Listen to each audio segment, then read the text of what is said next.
Price the Lord, ஹல்லேலூயா. கிறிஸ்துவுக்குள் பிரியமானவர்களே, இந்த அருமையான காலை வேளையிலும் தேவ சமூகத்துக்கு வந்த உங்கள் ஒவ்வொருவரையும் இயேசுவின் நேற்று நாமத்தினாலே அன்பின் வாழ்த்துக்கள். இந்த நாளிலும் ஆமோஸ் 3ஆம் அதிகாரம் 3ஆம் வசனத்தை அடியேன் வாசிக்கிறேன். 2 பேர் ஒருமனப்பட்டிருந்தால் ஒழிய ஒருமித்து நடந்து போவார்களோ? ஆமேன், ஹல்லேலூயா. ரொம்ப அருமையான வேத வசனம் பாருங்க. 2 பேர் ஒருமனப்பட்டிருந்தால், இந்த நாட்களில் எந்த காரியமானாலும் ஒருமனப்பட்டு செய்யும் பொழுது பெரிய காரியங்களை பெற்றுக்கொள்ள முடியும். ஹல்லேலூயா.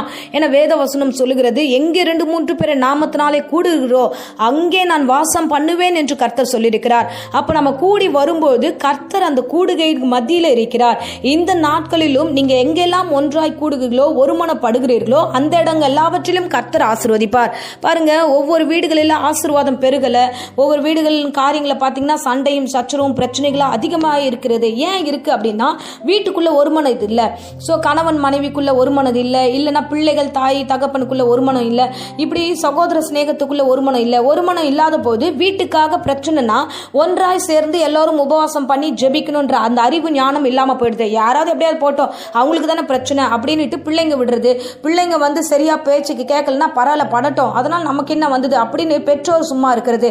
இந்த மாதிரியான காரியங்களுக்குள்ளாக ஒரு குடும்பத்துல ஒரு ஒருமனம் இல்லாம பிரச்சனைகள் வரும்போது ஒன்றாய் சேர்ந்து ஜெபிப்போம், இந்த காரியத்தை கர்த்தர் மாற்றுவார் என்ற எண்ணம் இல்லாத இந்த நாட்கள்ல பிசாசானவன் அந்த விரோதத்தை அதிகப்படுத்துகிறான். பாருங்க, உங்க வீட்டுக்காக நீங்கள் தான் நின்றாக வேண்டும். ஒருமனப்பட்டு உங்க வீட்டுல ஒரு தாய் தகப்பன் குடும்பமாய் சேர்ந்து ஒரு பிரச்சனையா அதற்காக நாம் ஜெபிக்கணும். வறுமையான சூழ்நிலையா, ஆண்டவரே இந்த காரியத்தை மாற்றுங்கன்னு சொல்லி ஜெபிக்கணும். பிள்ளைகள் ஒழுங்கா இல்லையா, ஆண்டவரே என் பிள்ளையின் நிலைமையை நீர் மாற்றும் என்று குடும்பமாய் சேர்ந்து குடும்ப ஜெபங்களை நாம் செய்ய வேண்டும், ஒருமித்து செய்ய வேண்டும். பாத்தீங்கன்னா, ஒரு வியாபார காரியத்தில் நம்ம போகிறோம், ஒன்றாய் போந்து ஒன்னா வியாபாரம் பண்ண ஆரம்பிக்கிறாங்க அப்படின்னா அந்த வியாபார ரீதியில ஒரு மனதோடு இருந்தாதான் அந்த குடுக்கல் வாங்கல்லாம் சரியா இருக்கும். அந்த வியாபாரத்துல ஒருவேளை சந்தேகம் வந்துட்டாலோ பிரச்சனை வந்துட்டாலோ அந்த வியாபாரம் சரியா நடக்காது. அவங்க தானே பாக்குறாங்க, பாத்துக்கிட்டோம், நான் பணம் தானே போட்டிருக்கேன், அவங்க ஏதாவது பண்ணிக்கிட்டோன்னு விட்டுட்டோம்னா அந்த இடத்துல இவன் பணம் போட்டு சும்மா இருக்கானே நம்ம ஏன் பார்க்கணும்னு அந்த இடத்துல ஒரு பெரிய விரிசல் வரும். இல்ல, நீங்க 2 பேர் ஒன்றாய் சேர்ந்து ஒரு வியாபாரத்தை ஆரம்பிச்சிருக்கீங்கன்னா அது ஒருமித்து அதற்காக உழைக்கணும், அதற்காக பிரயாசப்படணும் அந்த காரியங்களை. அப்போ ஒவ்வொரு காரியத்திலையும் ஒரு மனது தேவை. ஒன்றாய் தான் கர்த்தர் வைத்திருக்கிறார், யாரையுமே தனிமைப்படுத்தல ஆண்டவர். எல்லா இடங்களிலும் ஒரு ஐக்கியத்தை கர்த்தர் விரும்புகிறார். அல்லேலூயா. அதே மாதிரி சபையில நான் ஒரு காரியத்தை சொல்லும் போது, ஊழியக்காரியாக அடியேன் உங்களிடத்துல ஒரு காரியத்தை சொல்லும் போது நீங்கள் எல்லாரும் ஒருமனப்பட்டு ஜெபிக்கும் போது கர்த்தர் பெரிய காரியங்களை செய்வார். அல்லேலூயா, அல்லேலூயா. பாருங்க, பேதுருவை சிறைச்சாலையில் அவர்கள் போடுகிறார்கள். அப்போ சிறைச்சாலையில் பேதுரு இருக்கும்போது அவருக்காக வெளியில இருந்து எல்லோரும் ஒருமித்து ஜெபம் பண்ணாங்க. ஜெபம் பண்ணும்போது அந்த ஜெபத்தை கர்த்தர் கேட்டார். கேட்டு பேதுருவை விடுதலையாக்கினார் என்று வேதம் சொல்லுகிறது. அல்லேலூயா, அல்லேலூயா. இன்னொரு இடத்துல நம்ம பார்க்கிறோம், ஆதி அப்போஸ்தல காலத்துல கிறிஸ்தவர்களாக எல்லோரும் ஒன்றாய் ஒருமனப்பட்டு பெந்தகோஸ்தே நாள் வந்தபோது ஒருமித்து ஒரே சிந்தையாய் வந்தார்கள். என்னன்னா, பரிசுத்த ஆவியானவருக்காக காத்திருக்கணும், அவர் காத்திருக்க சொல்லியிருக்காருன்னு அவங்க எல்லாம் ஒருமனப்பட்டு ஒரு இடத்துல வருகிறார்கள், தேவனை நோக்கி ஜெபிக்கிறார்கள். ஆவியானவர் அவர்களை நிரப்பினார். இந்த நாட்களில் நமக்கு என்ன தேவைன்னா, ஒருமித்து ஒரு மனதோடு கூட நாம் நடக்கிற பிள்ளைகளா இருக்கணும், ஒரு மனப்பாடோடு செயல்படுகிற பிள்ளைகளா இருக்கணும். அப்படி ஒருமனப்பட்டு இருந்தாதான் வீட்டின் காரியங்களை மாற்ற முடியும், உங்கள் சூழ்நிலைகளை மாற்ற முடியும், எல்லா காரியத்திலும் ஒரு காரியத்தை செய்ய முடியும். அல்லேலூயா. நீங்கள் ஒருமனப்படல அப்படின்ற பட்சத்தில் எல்லா இடங்களிலும் தனித்து செயல்படக்கூடிய ஒரு சூழ்நிலை வரும். நிச்சயமாய் தனியா செயல்படும் போது விழுந்து போவதற்கு ஏதுவா இருக்கும்போது தூக்கி விட ஆட்கள் கிடையாது. அல்லேலூயா. அதுதான் பிரசங்கிலையும் வசனத்தை பார்க்கிறோம். ஒண்டியா இருப்பது நல்லதல்ல.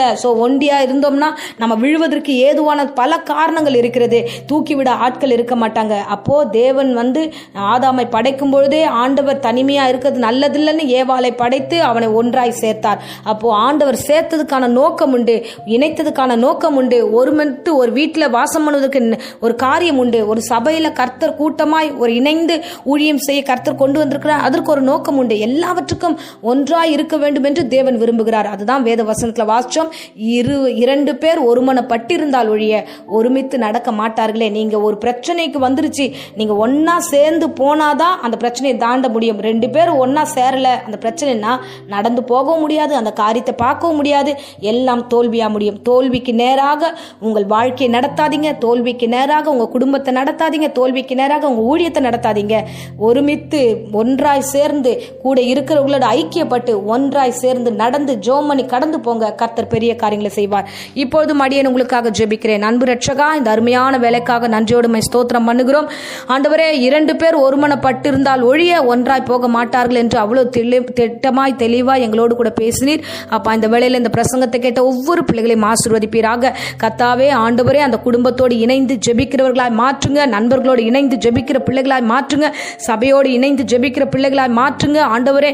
இணைந்து செய்கிற வியாபாரங்களை ஆசீர்வாதமாய் நடத்துங்க. எல்லாவற்றிலும் ஆண்டவரே ஆவியானவர் ஒரு மனது ஆவியை கொடுத்து கர்த்தர் ஒவ்வொருவரையும் ஆசீர்வதித்து வழி நடத்தும்படியா இயேசுவின் நாமத்தினாலே அடியேன் ஜெபிக்கிறேன்.